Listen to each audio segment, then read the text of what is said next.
नमस्कार बंधुरा आमी आज के बाँधाकपिर एक रेसिपि निये तोमादेर काछे हाजिर हये गेছি। सबार प्रथमे आमी एखाने एकटा एकदम टाटका बाँधाकपि निये निয়েছি। कपिटार उपरेर पातागुलोके आमी खुले फेलेছি। एबार आमी बाँधाकपिटाके खूब भालो करे केटे निচ্ছি। आज के बाँधाकपि दिये आजके आमी बानाबो चिंगड़ी माछ दिये बाँधाकपिर घन्ट। तार जन्य आमी एखाने 250 ग्राम चिंगड़ी माछ निয়েছি। एबार चिंगड़ी माछटाकेও खूब भालो करे छाड़िए बाँधाकपिटाके कुचिए निये तारपरे आबार तोमादेर सामने हाजिर हচ্ছি। तबे तोमरा फार्स्ट थेके लास्ट पर्यन्त तबे संगे थाको। बंधुरा समस्त किछु रेडी करे निये आमी हाजिर हये गेलाम आबार तोमादेर काছে। एखाने आमी समस्त बाँधाकपिटाके कुचिए भालो करे धुए एखाने रेखेছি। और एखाने चिंगड़ी माछटाकेও आमी एकदम धुए बेছে নুন হলুদ মাখিয়ে রেখেছি। और एखाने की उपकरण निয়েছি देखो। एखाने निয়েছি आलू टमेटो काँचा लंका आदा रसुन पेঁয়াজ एखाने रेडी करे निয়েছি। और तार साथे एखाने आमी मसला रेडी करेছি जिरेर गुঁড়ো लंकार गुঁড়ো और হচ্ছে হলুদ নুন एखाने आमी रेडी करे निয়েছি।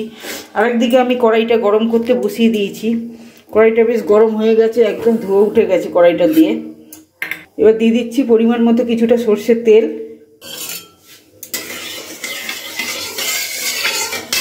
তেলটা ভালো করে গরম করে নিচ্ছি। সবার প্রথমে আলুগুলোকে আমি এখানে ভেজে নিচ্ছি। এখানে আলুটাকে ভাজতে দিয়ে এখানে আদা রসুন পেঁয়াজ কাঁচা লঙ্কা আমি এখানে মিক্সিতে বেটে নিচ্ছি ভালো করে। পেঁয়াজটাকেও বেটে নেবো আর ওর সাথে।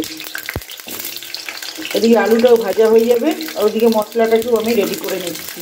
আমি আলুটাকে খুব ভালো করে ভেজে নিয়েছি একদম লাল করে ভেজে তুলে নিয়েছি। আর এখানে কড়াইতে তেল গরম আছে। তেলের মধ্যে দিয়ে দিলাম প্রথমে জিরে ফোড়ন দুটো তেজপাতা দিয়ে দিলাম। দিয়ে আমি চিংড়ি মাছটাকে এর মধ্যেই ভেজে নিচ্ছি। আলাদা করে ভাজতে গেলে আবার তুলতে হতো অনেক ঝামেলা ছিল। তার জন্য আমি এর সাথেই একবারে ভালো করে নাড়াচাড়া করে নিচ্ছি চিংড়ি মাছটাকে।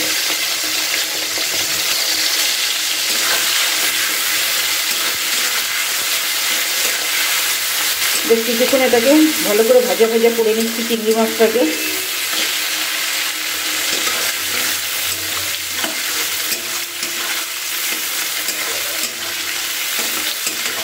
মোটামুটি চিংড়ি মাছটা ভাজা হয়ে গেছে। চিংড়ি মাছের কালারটাও পুরো চেঞ্জ হয়ে গেছে। এবার আমি যে পেস্ট করে রাখলাম আদা রসুন পেঁয়াজ কাঁচা লঙ্কা সমস্ত কিছু এর মধ্যে অ্যাড করে দিচ্ছি। এবার দিচ্ছি কেটে রাখা টমেটো আর এখানে যে মশলাটা রেডি করেছিলাম সেটাকেও দিয়ে দিলাম। দিয়ে এটাকে খুব ভালো করে এটাকে কষিয়ে নিতে হবে যতক্ষণ না কাঁচা মশলার গন্ধ ছাড়ছে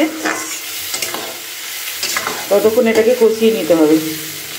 এখানে আমি মশলাগুলোকে খুব ভালো করে কষিয়ে নিয়েছি। মশলা দিয়ে একদম তেল ছেড়ে গেছে আর কাঁচা মশলার গন্ধটাও পুরো চলে গেছে। এবার আমি বাঁধাকপিগুলো ওর মধ্যে অ্যাড করে দিচ্ছি। তো খুব ভালো করে মশলার সাথে এটাকে মিশিয়ে নেব। এইভাবে বাঁধাকপির ঘন্ট রান্না করলে খুব সুন্দর লাগে খেতে। ভালো করে এটাকে মিশিয়ে নিতে হবে। মিক্সির বাটিটা ধুয়ে একটু জল দিয়ে দিচ্ছি।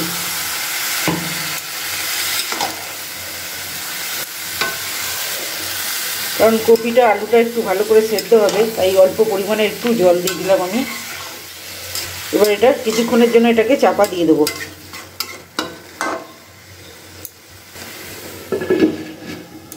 কিছুক্ষণের জন্য আমি এটাকে ঢাকা দিয়েছিলাম। এবার ঢাকনাটা খুলে দেখছি